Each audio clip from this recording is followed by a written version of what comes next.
Hilaire. Bonjour Agnès. En fin d'année dernière, on a évoqué ensemble plusieurs fois l'important sujet des soins palliatifs pour l'accompagnement des personnes qui se trouvent en fin de vie. Et aujourd'hui, dans cette chronique, vous allez nous faire partager l'action de Claire Opère. Elle est violoniste auprès d'un public assez particulier, les personnes en fin de vie. Ma chère Agnès, je suis heureux de faire connaître à nos auditeurs la violoniste et art thérapeute Claire Opère. Claire Opère est une élégante et rayonnante quinquagénaire illuminée par un doux visage empli par de grands yeux bleus. Depuis 25 ans, Claire visite quotidiennement les malades ou les personnes en fin de vie. Là, présente avec une infinie douceur, elle caresse son archet, dont la musicalité, telle une douce voix, apaise les douleurs. Suivant les goûts et la sensibilité du malade, elle joue du Bach, du Mozart, du Beethoven, ou bien une partition d'Édith Piaf, de Claude François, du tango, du rock, elle peut même jouer du gospel. L'apaisement procuré est tellement fort qu'un jour une infirmière lui demande de revenir faire un pansement Schubert. Le pansement Schubert sera le titre de son livre témoignage sur sa merveilleuse expérience de soignante. Mais quel est l'effet de la musique sur les malades, alors ? Je lui laisse la parole. Mon instrument, c'est d'abord une voix. Un patient m'a dit un jour, j'ai l'impression que quelqu'un me parle. Une autre histoire. Une femme atteinte du cancer ne parle plus depuis 1 semaine et désire mourir. Je lui donne du Schubert, je lui joue du Schubert, du Mozart, du Bach, son visage reste froid, hermétique et fermé. J'apprends qu'elle est bretonne, et lors de ma 3e visite, j'entre dans sa chambre en jouant « Ils ont des chaperons, vive la Bretagne !» Immédiatement, elle a sursauté. Je lui demande « Vous reconnaissez ?» Elle hoche la tête, son œil s'allume comme une ampoule de 100 watts, elle relève la tête et chantonne en prononçant toutes les paroles. Quelle stupéfaction! Quel émerveillement! La musique a réveillé des sensations enfouies et ranimé son désir de vivre. Alors Hilaire, est-ce qu'on peut dire par exemple que dans des situations familiales un peu compliquées, conflictuelles, est-ce que la musique elle peut agir, avoir un effet bénéfique ? La résonance musicale peut aussi dénouer des conflits et alléger certaines tensions, dit Claire Opère. Je la cite à nouveau.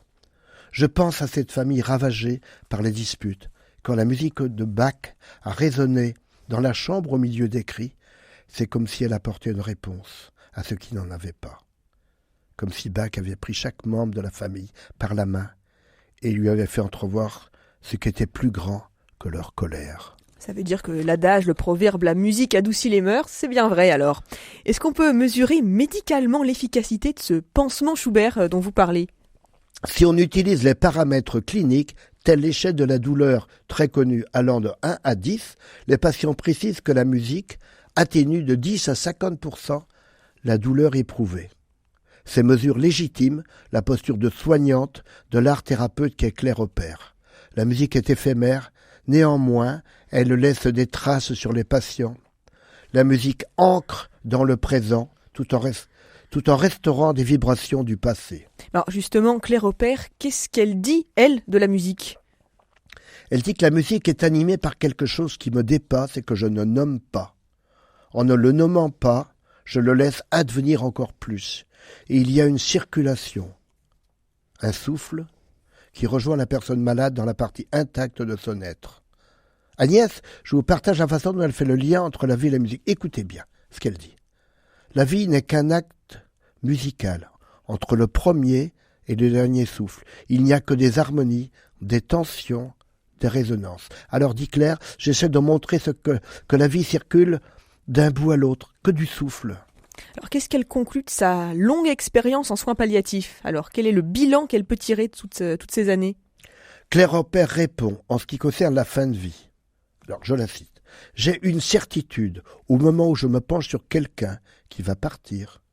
Cette personne est totalement vivante. Même si elle ne répond pas, même si elle ne bouge pas, si on se retourne vers elle, on mesure la densité de cette vie. À la limite, la vie surgit de la conscience aiguë de la finitude. Malgré toute mon expérience, Je n'ai pas la clé de la non-angoisse. Plus le patient s'altère, plus son regard est tourné vers l'intérieur. À la fin, il ne dit plus rien. J'ai l'impression de jouer entièrement pour lui. Je vois bien que les derniers instants, au travers de la musique, peuvent être des accouchements de l'âme. Que conseillez-vous aux auditeurs qui ont été touchés par ce sujet de la violoniste, Hilaire ? Tout simplement d'acheter le Pansement Schubert, publié en 2020 aux éditions de Noël. Ou alors même d'écouter du Schubert, la musique, ça fait tellement de bien. Ou d'écouter du Schubert. Moi j'ai des morceaux que j'aime beaucoup. C'est quoi votre morceau de Schubert préféré, vous, Hilaire ? Moi je ne suis pas assez compétent pour vous en citer, mais j'ai été enthousiasmé par la violoniste. Eh bien écoutez, merci beaucoup pour cette belle chronique. On vous dit à la semaine prochaine. À la semaine prochaine.